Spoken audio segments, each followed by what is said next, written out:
of the Dota 2 Asia Championships 2018. This is day number 2, and we're over halfway through, incredibly. It's been a very quick day indeed of Dota 2. This next one might not be so quick, though, but it might be a bit funky. It's Vici Gaming versus Optic Gaming. First time these two teams have met in their current form, although several of the players on both sides have met each other on previous occasions. Promises to be a very good game indeed in Group A, which is what we're focusing on today, our second day. We're back with our panel members once more. Lacoste, Winter, and Jack are all here. Jack, Vici, I feel a bit sorry for them in a way because they've been the nearly team of the DPC this year. 4 times they've made a grand final. 4 times they managed to lose one.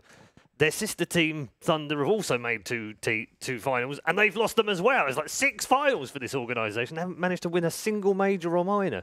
But here they are in China as potentially the best team in terms of form right now alongside LGD. They've got a genuine shot, haven't they?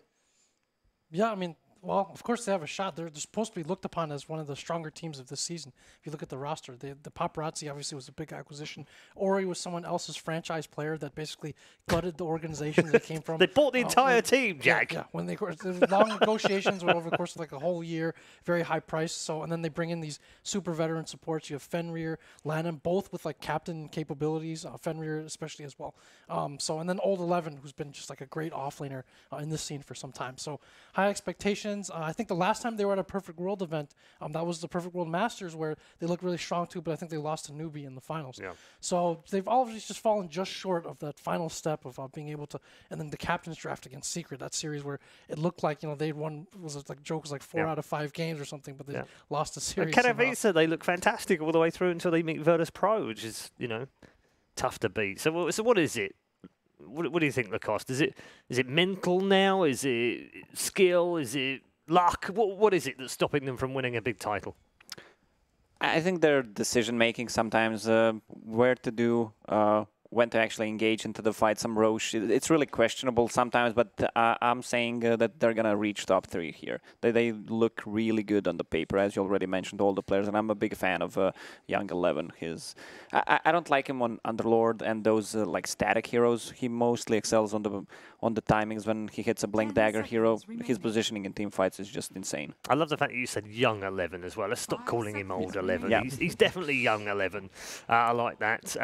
The other side of this coin, of course, as the draft begins, is Optic Gaming, who, a great day yesterday. They've lost their opening game today. Don't want to lose another one, Jack, and then fall to 2-2 today, because after a 2-0 start yesterday, you'd be looking at them going, well, they're going to fly through this group. Yeah, things were looking up for them. We recently faced off against them in some NA qualifiers. They look to be struggling a little bit. I mean, they've been able to consistently clear the hurdle to get to events, but I don't think they've gotten on the board with any points or really been able to perform just yet. So yeah, quarterfinals is the best result they've had all season so far. A good start for them. I think how PyCat is dealt with is something very important to watch. Again, it generally seems that with this team, if PyCat does not have a good game, then they really struggle quite a bit. And they tend to like to protect his pick as well, like just have him something that can carry the game or scale late game and kind of build around that. That's how they've recently approached it. Yeah, but PyCat has been on top of the game for quite some time. He's really the strongest player in the team, I would say, besides 33. So CCNC needs to step up. If they want to win this series and do good in this tournament, he needs to step up. Even though they're kind of playing not around him, they're more playing around PyCat. They're sacrificing and you can't really play too well. I mean, I've heard this kind of, some people are saying CCNC is such a revelation. He's been a great player, very sacrificing kind of player for the team. Hasn't always been able to show his skill, but that's because they're literally leaving him alone to get sacked in the lane. They know that's what's going to happen, and so does he. So he can't really shine. Can't be expected to shine, can he? He's not that kind of player either. Like when you're talking about a core that's going to be sacked and does his job, I always think of like Fear. No Tail, Fear. Those are the kind of players that I generally look up to. And CCNC is more like an A-bat kind of player. Like he's really flashy. He wants to have a lot of resource, a lot of attention. Sure. But he hasn't done badly in that role, has he? Yeah, but not up. I would say not up to par though. Right. Like what Lacoste mentioned, he hasn't been playing really well all the time. Sometimes he has good games, but when he doesn't get those, like he gets more bad games than he has good games. I just felt like sometimes Jack PPD, when he was at EG, had this very kind of philosophy about I'm going to build the draft towards one particular player or 2 particular players. Samael particularly, sometimes Arteezy other times. It does the same kind of thing here. The drafting mentality seems to have carried over, and it seems to be working for them. Yeah, and he's also very good at adjusting kind of in between series as well, which you're not seeing from this best of one format, but kind of picking who you want to play around. In this case, it's usually Pycat who's going to win the games for them. For CCNC, I think it's hard to easy to forget that he's still very young and inexperienced as a player. I think just facing up against him, I mean, there's times where he looks a little bit lost on the map, or he just gets caught by himself a few times every game. So it's kind of hard to build around that. But at the same time, one of our players, Yawar, played with CCNC this previous summer on Freedom, and at one point Yawar got really mad at him and just said, "Hey, CCNC, like step it up. Like you're playing, you could play much better than this. You're not doing well." CCNC responded very well to that. So sometimes it's not just a matter of building confidence, but kind of really challenging somebody to get through whatever slump that they're suffering through. So. Okay, draft one underway. 2 picks on either side, and we're into the second phase of bans as well. There's a Willow on the board. We're kind of used to seeing this now, Lacoste. It's become a little bit more stable. Yeah, people realized how to play Dark Willow. I mean, the hero is strong, still a bit OP in my book, even though she received a couple of nerfs yesterday. Not enough. Not enough, though. I mean, she still has way too many ultis. And Dark Willow is really good against the Tusk because he can snowball when he's rooted. We saw that in the previous fight against the Underlord as well, which is a root mechanic. Optic is a team that takes Willow if it's available very early on. You see the Pangolier ban as well. I think with Pango being added to Captain's Mode, this is the only team, if I've seen correctly, that has been banned against, obviously because of the Zai threat there as well. Yeah, we've seen it banned a couple of other times today. Oh, okay. Yeah. The Willow is something they pick up early. This is just a hero that feels so... We talk about heroes that do something abnormal for their role at their position. This hero definitely checks those boxes. Mass disable, great, the fastest base attack time in the game for some reason. Great attack animation.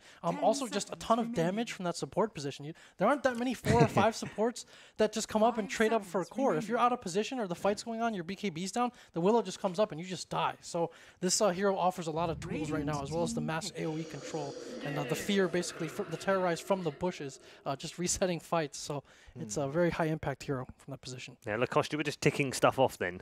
Yeah, check. I mean, we can go on for a couple of minutes. OP. So that profit on the other side. Whenever I see that profit on a team, besides in the previous game, because the LGD's lineup looks stronger, like with 3 cores already, not 3 cores, I'll say with 3 heroes, this lineup already seems good for Vici. Time for AA. Second AA is always a decent opener, but then you have a Dark Willow. Yeah, so it's gonna be Dark Willow. It's gonna be position 4. It's 33. I think Zai is gonna play Dark Willow, and 33 is gonna play Sand King. Right? Yeah, that's usually. I mean, you probably can still swap between those two. You can, yeah, but I don't think Dark Willow is that good of a off-lane. It'll be 33. 33 is a pretty good Sand King player, and he's done it very consistently as well. For Vici, again, I think they've been punished a little bit by being a bit too greedy at times in recent patches. Kind of similar to Secret, but Secret has a lot of draft adaptation. So for Vici, that's something they need to address. They need like a saving hero, like some Oracle or some Oracle would be nice with the DP, like Dazzle. Because otherwise the DP is going to be very vulnerable in the fights. You can only Snowball's not that reliable all the time. Especially like when Lacoste talked about the root earlier, like the Bramble Maze. So if DP's around there, it would not be reliable for him to always get the Snowball on him. So they're going to probably have to have something to save the DP. Yeah, they need an initiation, so I guess they're going to get Young 11 a Blink initiating hero. So fun fact for you. Optic Gaming, by the way, are the only team in the last 3 months to have 2 players who share their most played hero, which is the Sand King. I see. Useless bit of trivia by Red Eye there. Useful. They did have a position switch. They did. That's partly why it's ended up like that way. Yeah. So Lion did receive a pretty good buff. I think the mana cost on the Impel. Yeah. Oh, Spike, not Impale. Oh, Spike. Next Assassin Impale, Sand King Impale. Has been getting buffed persistently, right? I think Mana Drain got buffed 2 consecutive patches. It's something that this team has played a bit, along with like Secret, or like the 2 teams that come to mind when I think of teams that'll pick this Lion. Pretty interesting. Yeah, I guess the reason why they picked Lion is whatever comes to an offlane Dark Willow or a Sand King, they will be able to stun him. Hello, 4th pick. NA Dota. Hello. Yeah, but 4th pick, they still have 1 more pick and 1 more ban. They have 1 more pick. One more pick. They're gonna have to pick some hero that can deal with it. Usually it's like either Timber, Underlord, Tide. But they've got Willow, SK, AA, and the Brood. I think Fog, if Fog was over here right now, he'd just be looking at this going... I think Tidehunter is fine. Yeah, Tide's okay. Like, none of these can lane against Broodmother, that's the thing. They have to only pick, like, their last pick is just like a matchup for the Brood, so someone can stand there in the lane. Sven does well. Yeah, it might be even an Axe or something like that. We haven't seen that here. Yeah, Axe is okay in the lane, but I think for their lineup as a whole, Tide's fine. Like, it's still about, like, there's still certain things that you need to think about the team, like which hero fits their composition more. It's not just about, oh, this hero can lane against Brood. Yeah, but with the Tidehunter, they have Young 11 hero, and they have a team fight / initiation that they need. But then they'll be like really cooldown dependent, because the DP ulti and Tide ulti will be like super long cooldowns. And if you look at the enemy, they don't really rely on any cooldowns pretty much. So it'll be a pretty fast-paced game from Optic. That's true, but what if you get 3 heroes with big ulti cooldowns, and you can fight all the time? 1 or 2 will be available. Why not 4 or 5 while you're at it? You know? Let's just scrap the draft and start again. 5 seconds remaining. Oof. A tough final pick for Vici. And first, a final pick for Optic to round out their draft with a Brood. Venge? I kind of like maybe Venge. Carry, what's the remaining? Luna? They're probably going to grab something that scales. I wouldn't be surprised to... I like TD, I like Venge with Brood personally because of the aura. It makes the Brood like much scarier. There's a Gyro still available. I think Jug should be fine against all these stuns, whatever. Has a built-in magical immunity and like loves to get on top of Razor. Stable carry, you know, like Jug. It's a reliable Pycat hero as well. Yep, Gyro, Jug, both appear in his top 3 over the last few months. I don't like Gyro. You could get something that scales a little bit harder, maybe like a Morph or something as well. Morph? What is that? Ooh. Okay, does go back for a Luna. So they're pretty strong lanes though. They might actually just go aggro. They might just to give if Sanking gets like, if they pick like a lane that's like weak and Sanking can bully, they have the option to go like Dark Willow, AA, Luna, aggressive lane. So something that builds into a pipe, a lot of magical damage, which Tide fits into the profile. A lot of damage. Tide, Underlord, a lot of tower pressure from Optic. Probably be able to grab those Roches fairly early too. I mean, if they survive the lanes though, I think it's their lineup is just gonna Beastmaster. Beastmaster can do okay in the lane. Not too long cooldown, so I actually like this more than the Tide. Ooh, it's an 11 hero as well. CCNC, is this a mid Sand King? Was that CCNC Sand King? Oh, I didn't see. I don't think he's the Brood player. So who's the Brood player? 33, right? Probably 33. Yeah, they might switch this up, I guess. I mean, when he plays Visage, probably has a better micro skills, so they will give him the Brood. Yeah, so CNC was on the Sand King, so that would be presumably a mid. SK, Jack, prediction time. Tough one, I guess. But do you bet against the Brood? I think this is a good Brood game, but I feel like 1 or 2 mistakes and suddenly they can't take team fights, get picked off once or so. I don't know though. I think that CCNC is on a hero that's a little bit more forgiving of the kind of struggles that he's had lately. I'm gonna go with Optic this game. Wow. Okay. Do you want to check your contract and make sure you're okay here? I don't want you getting fired or anything. They're not VGJs. So. Okay. All right. Okay. As much as I like the Brood pick, but I think they're putting CCNC in a position where he's going to be really uncomfortable with. So I'm going to go with VG. Okay. I'll say Vici Gaming as well. Broodmother as 4th pick, there's always a choice to counter. Beastmaster is also a decent pick, and their team fight potential is way stronger than Optics. Okay, all right. So good stuff from our panel members. The predictions are in. Everyone has decided, except for the teams themselves. They get the final say as we head back to our commentary team for game number 6 of Group A's second day.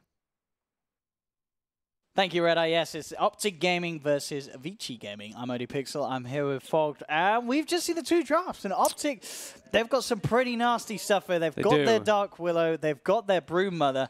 Have Vici Gaming got an answer for it? Fogged, the panel, 2 of the 3 of them, they're going with the Vici Gaming side here. They're CCNC haters, I think. I think they are. They don't trust in the CCNC. This guy, honestly, I'm ready to see some 5-man burrow strike, some sort of Yapsaw level play from CCNC on his Sand King. For me, it is a pretty good Brood game. I think the Beastmaster can have its merits to be able to catch the hero, but I think the other thing that Optic has going for them is that it's not sure it's the Brood Mother, but they at least have Pycat on this reliable carry that he's very comfortable on. So this Luna can do pretty damn well if she's able to get that Hurricane Pike at a decent time, and if they get the good lanes. So we'll see how Vici can actually deal with this Brood. I think they do have a lineup to be able to with this with the Beastmaster, but it's really going to be up to a lot on 11 if he can maintain himself versus this. Now let's have a look how this matchup does end up going, and we'll see if Optic do decide to keep the lanes or if they do want to try and move things around, as we do sometimes see if they want to force such a favourable matchup. But yeah, as you say, all about these sort of early few levels between the Spider and the Beastman. Yeah. This looks like the lanes that Vici wanted, because the Sand King ideally wanted to lane versus Beastmaster, and Brood wanted to go versus Death Prophet. Yeah. So I think they're happy, but I don't know if Optic will change too much. We'll see, depending on how this top lane goes. They've got a good amount of regen up here between their 3 heroes. Lots of tangos. No salve, though. Yeah, it certainly looks to be the battle lane. And both teams have to be a bit careful, especially if there's a couple of levels of Paparazzi and Fenrir. If they can get the control with the shards and the snowball, get a good static link up. Can certainly make it a bit of a tough lane to battle into, and here we go. The shards and the static, and they're getting a good amount of damage stolen from Pycat. They've got the control as well from Lanham. They got first blood. There we have the combo. They will lose the Tusk in return, but Vici are the first to claim the life. Zai. They want to continue this tri lane, though. They're instantly porting back top with the Luna. Trying to close in onto Lanham, but Lanham will keep his distance. Yeah, the one thing between this tri lane on Optic is Peter's really far up. He went right in. He really wanted to right-click down Lanham. I mean, he's bringing Lanham down low, but Lanham pops out the stun. And Lanham he absolutely baited PPD in there. You're going to see the attempt for the Shadow Realm hit. He got him. He's got it. Now they know that. Now they know there's a ward there, but they do at least get the kill. Okay. So we expected this to be the battle. It's not even over yet. They've got the route onto the Razor. They're closing the gap with the damage from Pycat. Is it going to be enough? The Tango regeneration keeping Paparazzi alive. Zai's in. Zai, he really, really wants this. Can he get it the south? Paparazzi's still alive, but he will fall. But now Pycat is underneath the tower. He's been hexed and he's got taken down. Ah, these are the games that we're here for. What's going on? 7 kills, 2 minutes. It feels like 2 NAs. This is full on, NA brawling. No, Vici Gaming adapting the craziness of North America that Optic Gaming are bringing, and we're loving it. Paparazzi already has a Bracer finish now on this Razor. Quite tanky now to be able to deal with the damage from Optic. And Optic, they're running the Luna right back top. All right. Pycat's ready to throw his body them again. Sometimes when you do see like these Razor tri-lanes, which we don't see very often, it's a lot of time it's like there's a lot of disable. So you can't actually, like the link comes out, but there's not a lot of hits coming out. From Optic's side, this Razor's always going to be attacking when that link is active, because who's got a stun? Nobody. It's pretty much only the Dark Willow when she gets Cursed Crown. Trying for the shards here. Quite be able to find the grab, and now the root. Out to 2 of them. They're closing in onto Fenrir. Fenrir getting very low, but he gets himself back underneath the tower. Dude. Dark Willow with Lunar Blessing and AA buff. The attack speed is absurd. Look at Zyga. What a balanced hero. So I'll take a quick glance at the other lanes quickly. You see bottom, Death Prophet is winning, but CCNC able to do a pretty good job. And mid lane, 33's kind of resorted to the jungle a bit because of how well 11 was doing with that bottle and with the axes. But still, I mean, fairly even on those two other lanes. It's just this top lane that is the big battle. And if you look at the numbers, Pycat's certainly the one to suffer. Sure, he's getting involved in the action, but he did lose his life just then, and he is behind the CS of the Razor in the sort of heads-up matchup. Yeah. So as much as, sure, overall they are slowing down the farm of Paparazzi, but it's certainly costing them the farm of their own Luna. Yeah, I wonder how long they'll stay up here. They have to be really just super careful with their positioning, because they are fairly squishy heroes. There's no like strength hero. There's no frontliner on the side of Optic at the moment. It's 2 in heroes as well as a Luna. Lane 33, going in again onto 11, trying to beat down on some of the spiders with the axes. Yeah, he just keeps backing up and farming like some ancients and some neutrals every time he gets the spiders built up. Yeah, just that's a boring. That's a boring lane though. Hey, the top there's not going to be anyone dying. It's the top lane where we're going to be seeing both teams trying to kick each other's butts. Pycat starting to catch back up here once they get some levels. The damage threat on this side of Optic is high, but as soon as they see Pycat straight away, closing the gap onto Luna. Pycat, of course, incredibly squishy at this stage, will pop the charges and the Verifier. It's not enough to save him. He'll fall, Lanham, trying to get himself away from Zai, but Zai gets the final touch through with the chilling touch. Look at the 1-for-1 trade, but it is Optic Gaming losing their carry. The stun from Zai is going to tick in onto Fenrir. Zai trying to close the gap, popping the Verifier, really wanting this kill. He's going to have the Shadow Run damage, but the Snowball's there, meaning that is the time going to be for Zai to launch the hit? It is. He will still get the pick off, gets the double. Zai, he may even be thinking about getting for more. The procs. It procs, and stun comes out from Lanham, though. We'll get the kill onto Zai. Lucer being down from Pycat, cleans up Paparazzi. Cold Feet onto Lanham. He's going to proc as he tried to turn with the right clicks onto PPD, but it keeps him in range of the stun. Fenrir's there to keep Pycat at a distance, in fact, rolling in onto Pycat. He's got the snowball, the shards, Pycat blocks in, Lanham comes back in with the stun. They're going to take Pycat down again. The Luna will fall, and this late, I mean, sure, Pycat and Paparazzi, they're both suffering up it. They're both falling behind in CS. I mean, who is this benefiting? I think it's slightly benefiting Vici. Just because I mean, this is a Luna. Luna's a hero that you really want to have free farm in. And yeah, Optic's going to start changing them, changing the lanes. It's a little bit too much for them. Just because the Razor's getting the kills. The Luna, sure, you have 2, but you have 4 deaths on Pycat already. He is 4 of the 6 deaths in the start. How many, and then in return, how many times has Paparazzi died up on this 2. end? He's at, okay, I need the Mid 2 lane. deaths. Make the rotation. Yep, 11 didn't expect that movement from the supports as they, as you say, that top lane starts to break apart and they go elsewhere on the map. Yep. Catch 11 off guard. And allow 33 to get some pressure onto this tier 1 tower now with the Beastmaster down for 20 seconds. Fairly close game though so far. Vici only 700 gold up, and that's pretty much just the difference between Pycat. I mean, what sort of level are you going? You're looking at Pycat. Level 3. Level 3. Yeah. And you're coming into a lane The where Epi bottom. They're going in, CC&C. Is it going to be enough, or he's trying to keep himself alive with the Siphon? And in fact, he's going to be fine. He now just turns towards CC&C, and CC&C is gone. You can't do that. You can't go in onto that, man. That's the Siphon's going to be there. Level 1 Epi, not enough damage to sort of overdo the amount of damage that the Death Prophet is just going to take. Yeah, and I mean, Ori has treads as well as a wand, so gets beefy. the Spirit Siphon off, switches to Strength treads, can easily man fight through that once he gets the second link off as well. Where does Pycat go? He does not want to go in that late, especially now. He's creep pulling. There we go. Wow. Definitely a bit of a problem here for Optic at the moment. Yeah. I mean, yeah, CC&C, as expected, is going to go up to the top lane, as that is a lane that's been left to absence. But Paparazzi, he's pretty happy. He's getting the space. He is, of course, ahead of the farm of Pycat. Yeah, I actually really liked how Paparazzi, he died top and he bought a bracer at that level 1 pretty much. So he came back to the lane with a bracer as well as Aquila pieces of the Aquila and the wand. So tanked up so that he could actually survive during the instances while Pycat did not. He's been found out, or he's actually just going to pop the ghost. You're going to see Zai just TP straight out of there, and he's going to not make it. Dead. Damage too much from the AoE.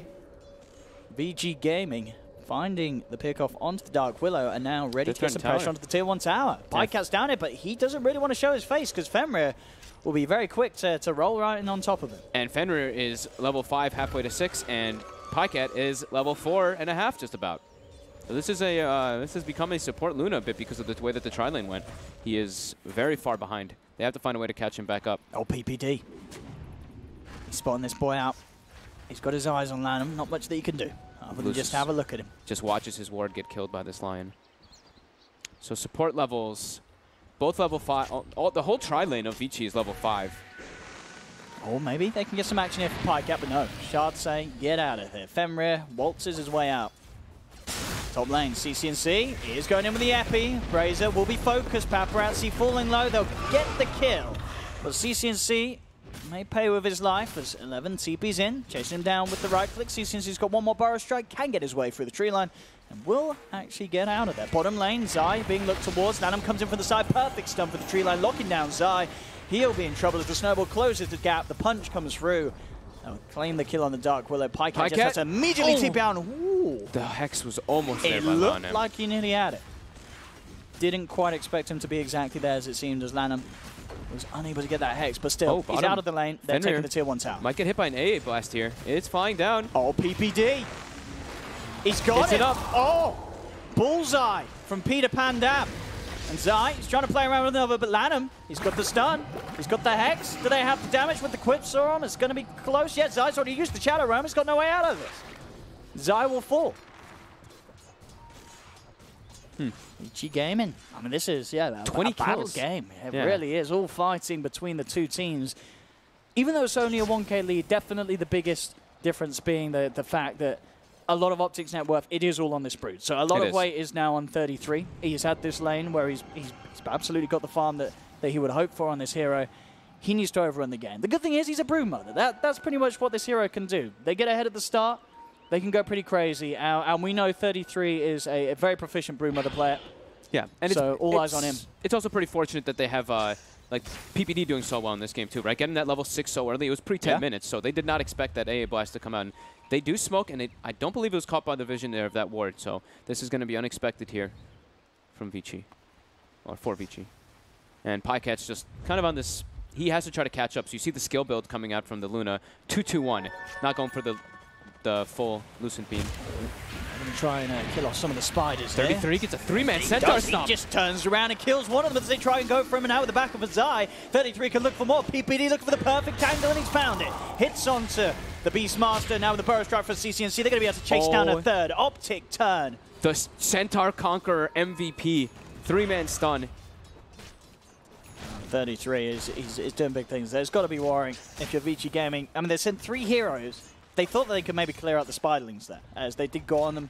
But as you say, with that stun, as soon as he came out, 33 immediately eliminating one of the 3. And the time for this is and the rest of the gang to come in and help out. They turn it all around. Very needed for Optic now. They're buying some time for Pycat to catch up. He's still just super far behind, though. But they will be able to claim a lot of damage on this tier 2 in mid lane. Now 33. Ori has the Yules. Again, the stun trying to hold back the Death Prophet, but this time the Spider's surely in trouble. Hex comes through, they've got the lockdown and more than enough damage for the Exorcism. 33's reign will be put to an end. Paparazzi getting the kill for himself. Don't think they expected the Yules to actually be finished there from Ori. If they didn't have the Yules, I think he was actually okay, because the Beastmaster wasn't just there yet for the Roar. And now they're looking to go for a tower for themselves. See what they can do with the remainder of the ghosts and such, but as you can see, he's trying to pull the wave away, make it that little harder to get the push together, but Vici Gaming will be able to regain control of the creeps, get them back down the mid lane. Fortification comes out. Optic wants to defend this. CCNC was getting close to Blink, but he's actually rotated mid to make sure they can't take this tower. And during this, Pycat too, look, top, he's catching up. He's catching back up. He's catching up. It's going to take a bit of time, but he's getting that time and space because of the way that Optic are playing. The way that Vici Gaming, they are going to have to react each and every time to the movements of 33's Broodmother with multiple heroes. It's going to mean there's always going to be somewhere on the map where Pycat can be to catch back up.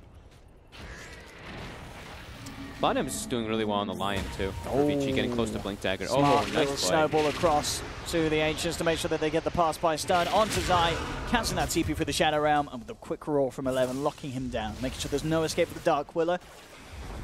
Vici Gaming as well. Pushing in on bottom, Paparazzi and Lanham. Eyeing up this tower. CCNC, 20 gold, and he's got that Blink Dagger. He's going to try and lead him with the stun. Doesn't quite find out to Lanham, and now Lanham, he's going to go straight for the TP out. Do they have the damage? They do not. Lanham escapes. CCNC just not quite able to find the Burrow Strike. I think if he had actually been patient and waiting for the Broodmother to catch up, he could have just waited to close the gap. He just he just went for it, but either way, Lanham with a quick TP out will survive, and like I was mentioning, Lanham 900 gold toward the Blink Dagger, so that'll be a pretty good way for them to get more catch. Found Pycat. They do not have the Roar. Looks like they won't need it though. With the shards coming through, holding Pycat in place, and obviously at this part of the game, this Luna is still incredibly squishy. Yeah. So each and every time that Fenrir is able to get the control with the Tusk, they'll certainly get the kill. He was just catching back up. Poor Pycat.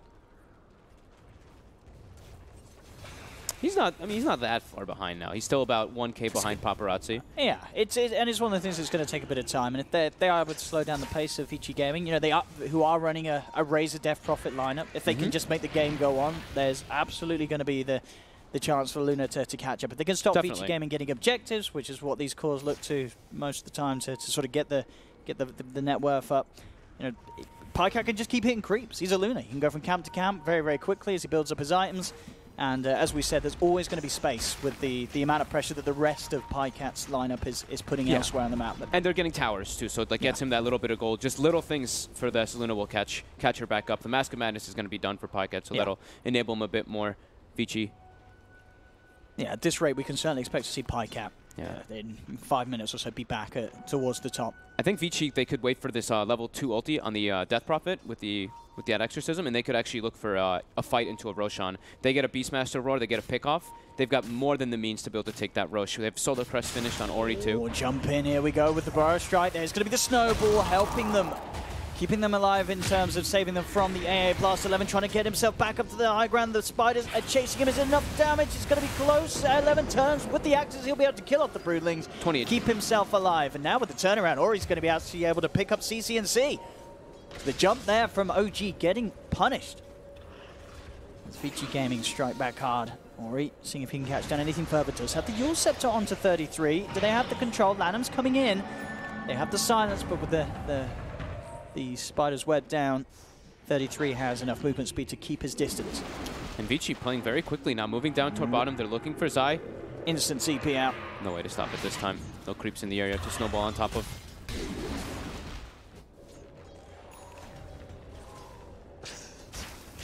So it will be the Shadow Blade build, as we've been seeing a lot of times on this Beastmaster, just to kind of get that pick-offs on the side. They can maybe look for like the Beastmaster in some of those situations, or the Luna, who's, I mean, PyCat's just been playing by himself now this entire time, and they have vision of him too now in his top lane. So they could maybe look for an option to kill that Luna.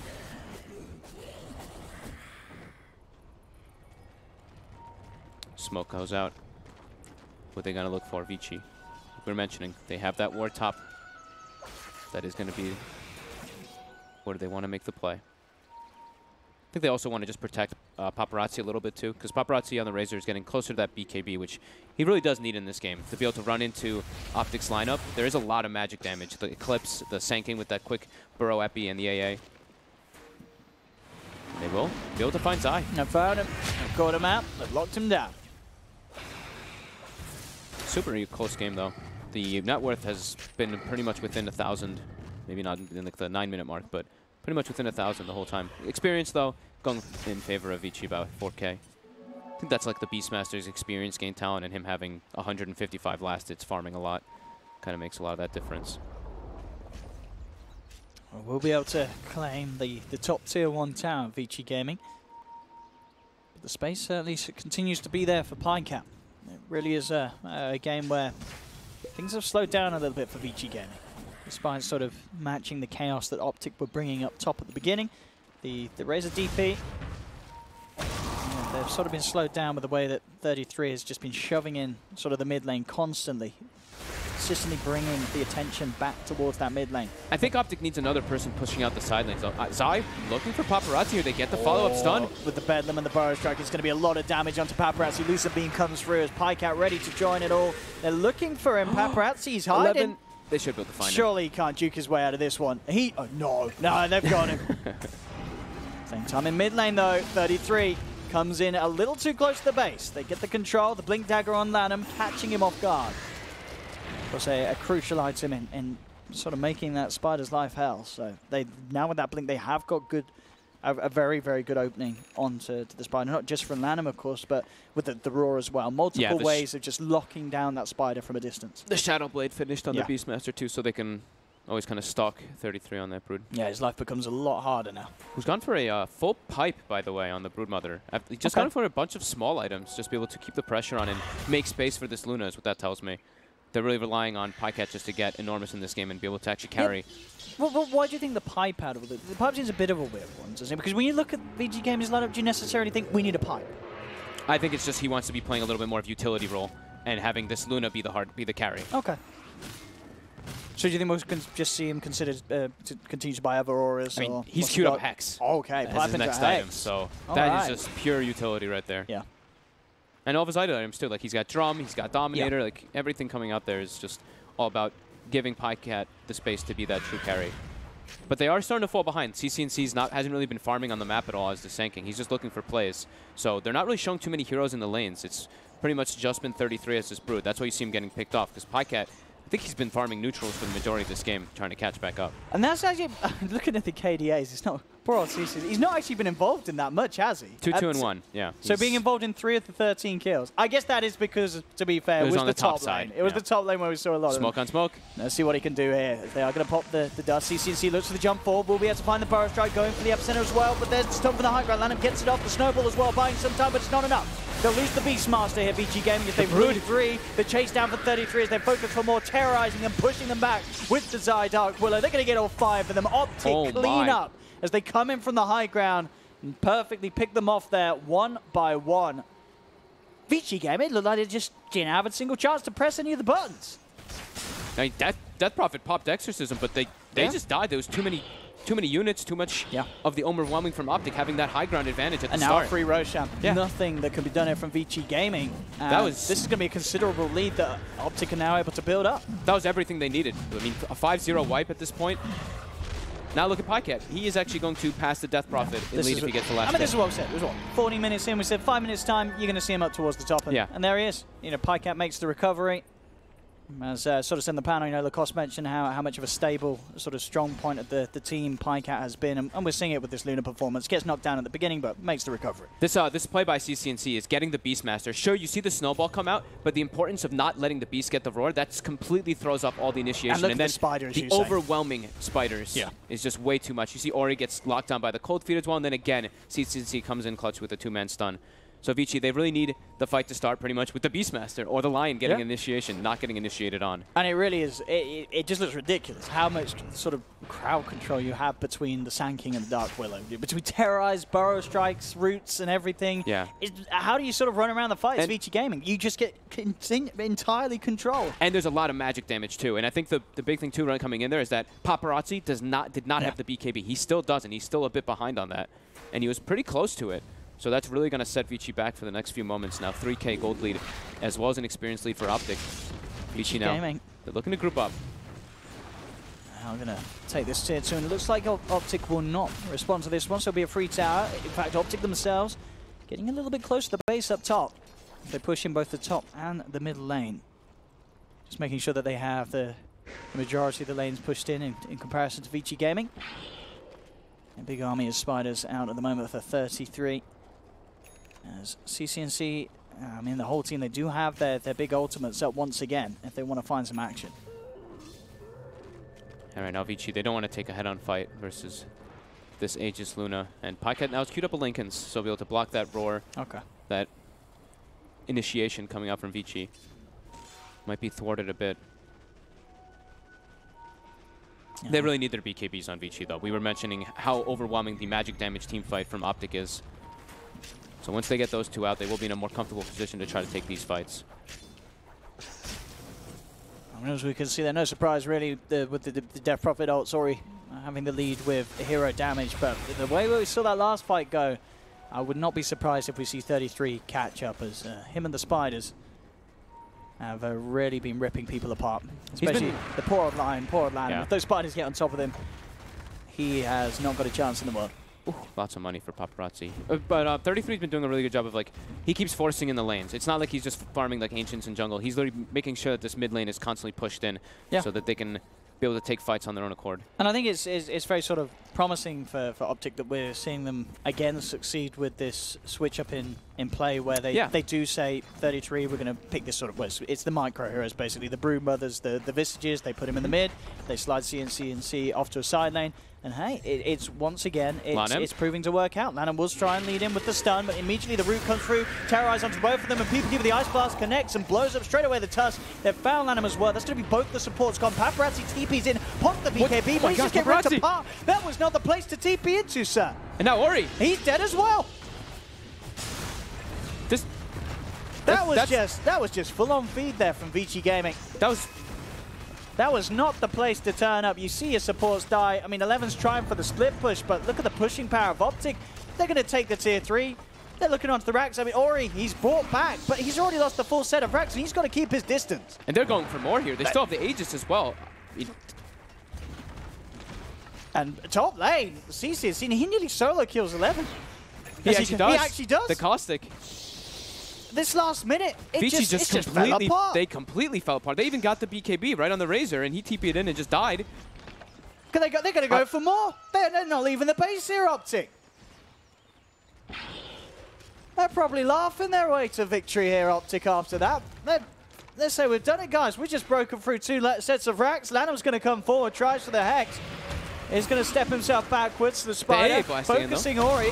Ori's got the self-Yule Scepter here. That's an Exorcism used. That is. And about 10 frames as well. Well, that was quite a series of events. Just pulling up the net worth, and you see this mountain after all that. And there's a lot of little green tickers as well there. Optic just look at that line. Oh, dear. I mean, it was actually just a 1-by-1 death after that from Vici. Just Lanham trying to start the fight, and then all of them coming in 1 by 1. There's, yeah. Yeah, Pycat now at the top of the net worth. Now they're at 15k gold, 25 minutes in. And now it's just very difficult for Vici now. I mean, they used Exorcism defensively there now, and all the side lanes, the side lane bottom and the mid lane are going to naturally push in. So now Optic can just position themselves inside the enemy jungle, and Vici's farm is very limited. Well, I think maybe the threat of pizza really kicked Optic Gaming into gear here in the second game of the day from them, as they are playing with no mercy at all, and they just seem to have broken Vici Gaming.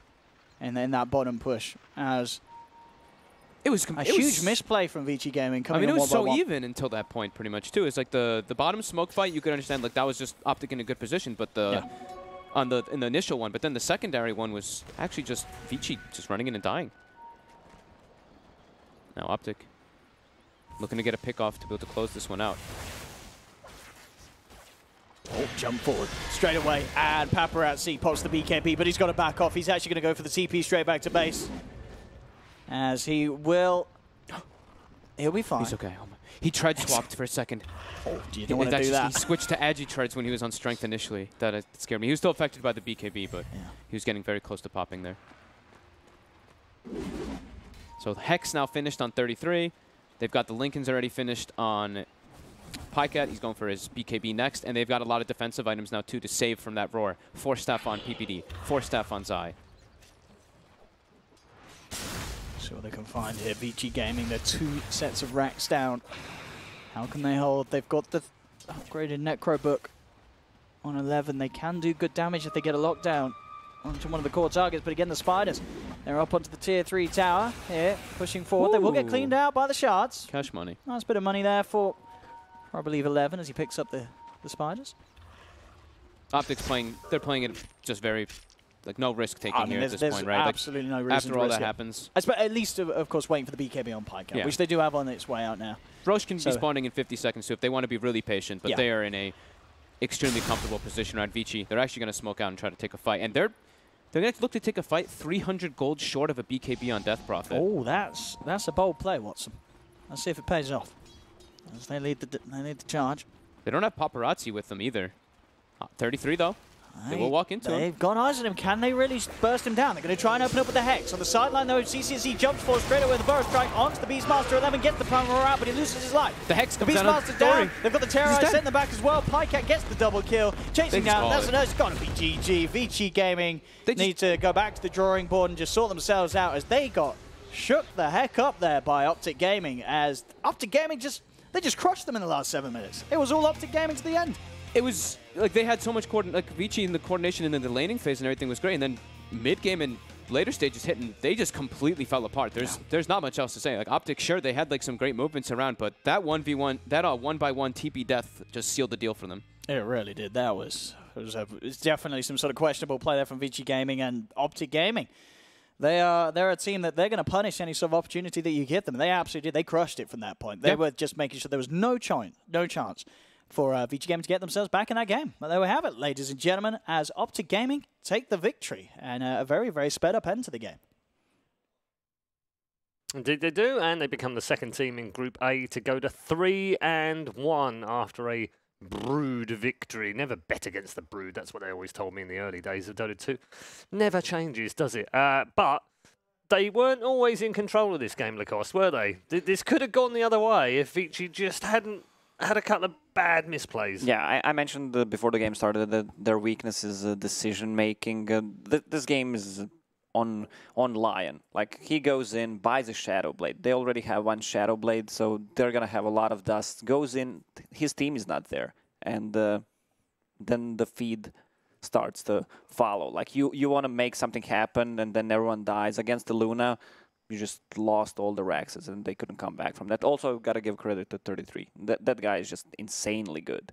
Well, that 3-man stun, this one. yeah, 3-man Centaur Conqueror stump, which led to a triple kill. He also went for all these small items that I'm not sure about the pipe. They didn't have too much magical damage. Most of them were actually physical. I mean, the pipe saved him actually. Remember the bottom fight? Yeah, this fight. Look at the positioning from Optic Gaming. They used Epi. This is a misplay. Luna ulti. So without 2 ultis, they still managed to take a good fight because they're standing on the high ground, have a better vision. And I love the build on AA, I gotta say. That's he was actually maxing Chilling Touch. That was like 4 or 5-man Chilling Touch. The slow, the amount of damage plus a Dark Willow. Chilling Touch and Ice Vortex. Like, we were having like this little discussion about how you should build AA here.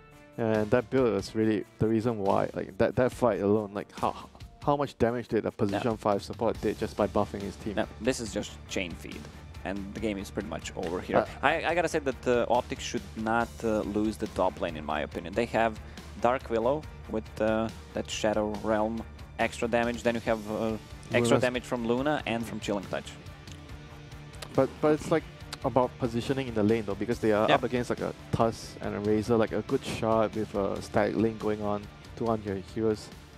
Yeah, but I'm with you. I think they have the slightly better lane, like with the range and damage, but they're on the off lane, they're against the safe lane. So I would say that there's still like a good amount of chances for the Tusk to get a good shot, block off to get a kill. Always a danger, isn't it, in best of ones, Jack, that we get a little bit of the funky cheese going on. Yeah, but it went a little bit differently. I mean, this Brood was not just going to take over the game in that way. You needed someone to carry the utility items for this team, for them to take the team fights. That ended up being, obviously, the Brood Mother, which is kind of a weird build-up. You had the Hex, you had the Pipe, these more utility items, because the Sand King's not going to get that. He has to get items for initiation. So with that, they managed to get Pycat enough space to farm, instead of just kind of snowballing from the very beginning. That one crucial Roche fight probably turned it. It was, again, like a very likely game deciding in a sense. If Vici does manage to take that, then they have a chance to kind of crack high ground afterwards. But beyond that, once that Roche was contested and taken by Optic, the game was pretty much over.